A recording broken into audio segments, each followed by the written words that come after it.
So before all the roid heads in social media ruined it, the timeless old school Hollywood physique was the aim. And if you're anything like me, you prefer looking good, lean and having a nice bit of muscle instead of just being a mass monster. And after this video, you'll learn the steps to take you from beginner, where you are right now, to build that Hollywood physique. So we're going to cover 6 vital lessons which are all equally important, so make sure you put the video on full screen and listen from start to finish. Let's go. So the first point is insufficient protein. A lot of people in the world, I put a statistic here, are actually protein deficient. Never mind people who are trying to build muscle. This is the building block of muscle, and I promise you, you will not be eating enough protein on a regular basis in order to sustain the muscle growth. Because just being skinny and lean is not the aim, right? We don't want to look like those TikTok e-boys. We want to have a masculine frame, and to do that we need sufficient muscle, and to build sufficient muscle we need to eat enough protein. So we're not aiming for just getting a protein intake 3 to 4 times a week. We're aiming to get this in every single day, 365 days a year. After calories, protein is the second most important source of macronutrient that you need to be getting in. So how do we calculate protein intake? Very simple. This is a step-by-step on how to do it. You're going to get your body weight in kg and you're going to times that by 2. So for example, if you're 75, times that by 2, that gets you to 150. Then you're going to decide how many meals you eat on a daily basis. 2, 3, 4, cool. Whatever that number is, let's say 3 for example, you're going to divide that protein that you have by that number, and you will have the number of protein that you need to eat every single meal. Right, so it's 150 divided by 3. That gives you 50 grams of protein each meal. Your aim now is to see how you can get 50 grams of protein in meal 1, meal 2 and meal 3. And of course, you can shift it around to make it just a little bit better. Now you've got an overview in terms of what to do. Examples of simple protein that you can have: 4 eggs, 24 grams of protein, 160 grams of cooked chicken breast equals 54 grams of protein, and 200 grams of steak is 42 grams of protein. Point number 2 is the importance of bodyweight exercises. Right, nowadays, fitness gurus, science-based lifting just overcomplicate a load of things, and it just makes you go into analysis paralysis and don't actually take the action that's required to do the thing that gets you results. And if I could do one type of training for the rest of my life, without a shadow of a doubt, it would be bodyweight exercises. It is hands down the best type of compound movement, right? Because as a natural, it helps you pack on muscle with ease. It helps work your secondary muscles really well, works your stabilization. So obviously the Hollywood actors all have the best dietitians, trainers, so we need to be more efficient and figure out how can we get the best results in the least time possible, right? And now I want you to take a look at the physiques of gymnasts and people who do a lot of bodyweight training. You can see that physique that we're after with the V-taper is pronounced, right? Big shoulders, big arm, big chest, cores worked pretty much through every exercise, so you're gonna have a shredded six-pack. This is basically what we're after. And if you can do that in 1 or 2 or 3 key movements, then would that not be better than having 15 different exercises, right? Just think about it. And me, myself as well, over the last 1-2 years, I've started to prioritize these movements. And just with my chest development, take a look at this from 2023 to 2025, right? My chest has improved massively, and this is from doing weighted dip movements, especially ring muscle ups and ring dips, right?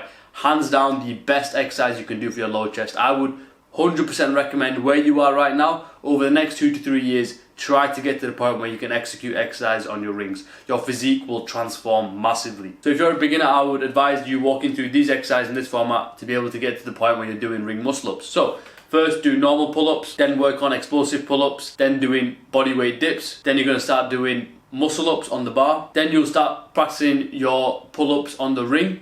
Then you're going to start practicing stabilization on the ring. Then you're going to do ring explosive pull-ups, ring dips, and then ring muscle up. And you're going to work through each of these until you're confident with each exercise, and you basically move up the ladder, up the ladder, up the ladder. And I promise you, if you're at the point where you're doing ring dips, ring muscle ups, your physique will enhance massively. Point number 3 is zero fat dieting. Right, to get to the Hollywood physique, obviously you need to be lean, and that really comes down to what you eat. It's a lot easier to avoid eating 100 calories than it is to burn 100 calories. So the only reason I've managed to stay consistent with my physique over the last 5 years is because I don't listen to any social media advice when it comes to dieting. There's always new trends coming up of carnivore, of liver only, ancestral, vegan. I don't listen to anything. I keep a very, very simple method of eating. The less steps that I and my food has taken to get to my plate, the better it will be for me to eat, and that's it. So what that looks like as carbs, eat as much natural or whole wheat sources as possible, so potatoes, rice, and if I'm having any like bread, it will be wholemeal sauces, so brown bread, wholemeal pasta, that sort of thing. With protein, very simple. My main sources are chicken, beef, eggs and fish. And then fats, main fats I have olive oil, butter, not margarine, so natural butter. And then if I'm having things like olives as well on the side, that'll be in addition to my daily fats. And it's very important to have a healthy amount of fats in your diet,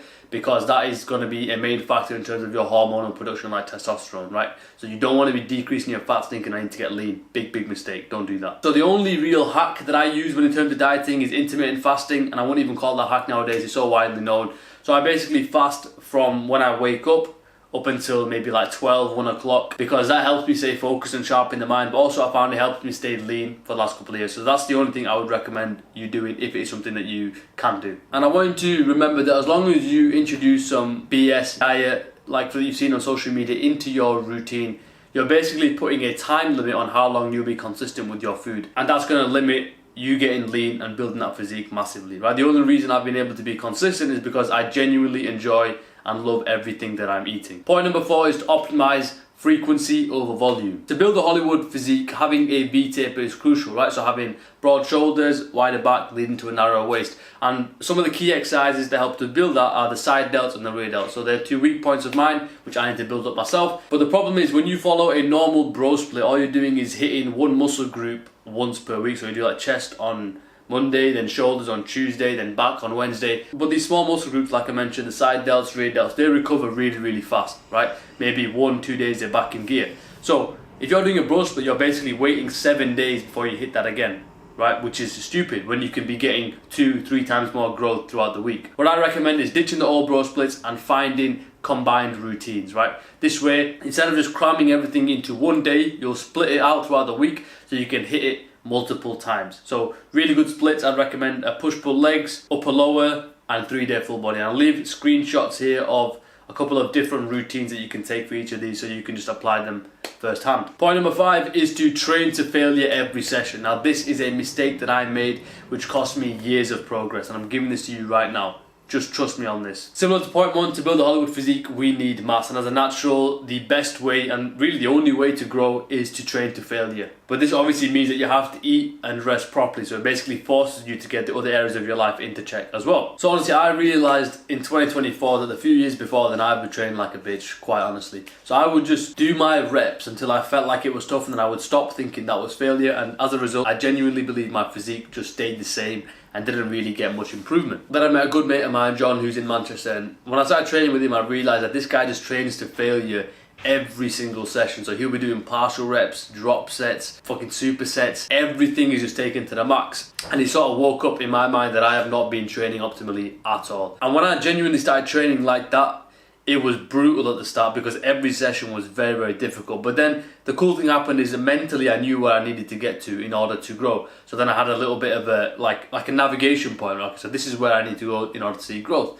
And so I started aiming for that every single week when I was training. The simplest way to check if you're actually training to failure is this. Is the velocity of my rep slowing down? If the answer is yes, then you are nearing failure.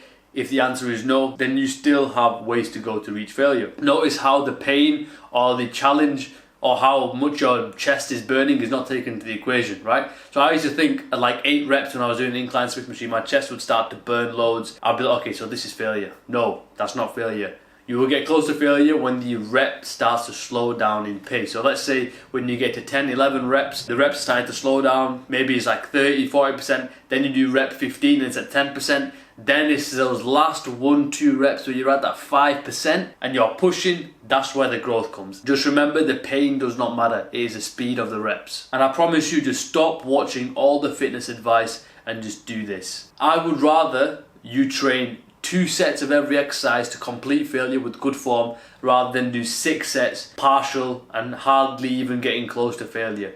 You will see growth in those last 1 to 2 reps where you're literally reaching the end. That is where the growth is. So you've got to think to yourself when you go to the gym next, these first 10 reps that I'm doing, they basically don't count. The growth comes from those last 1, 2, 3 reps where you're pushing. That's where the real gains come from. And to build this Hollywood physique, I would advise you go into failure on these exercises specifically. Incline Smith machine chest press or any incline chest press. Lateral delt flies with a dumbbell or cable. Rear delt flies with a machine or dumbbell, and machine rows for your back thickness and width. So you want to be smart with this as well. So if you're a beginner, go to failure on these exercises where you can be safe, like the machines or Smith machine.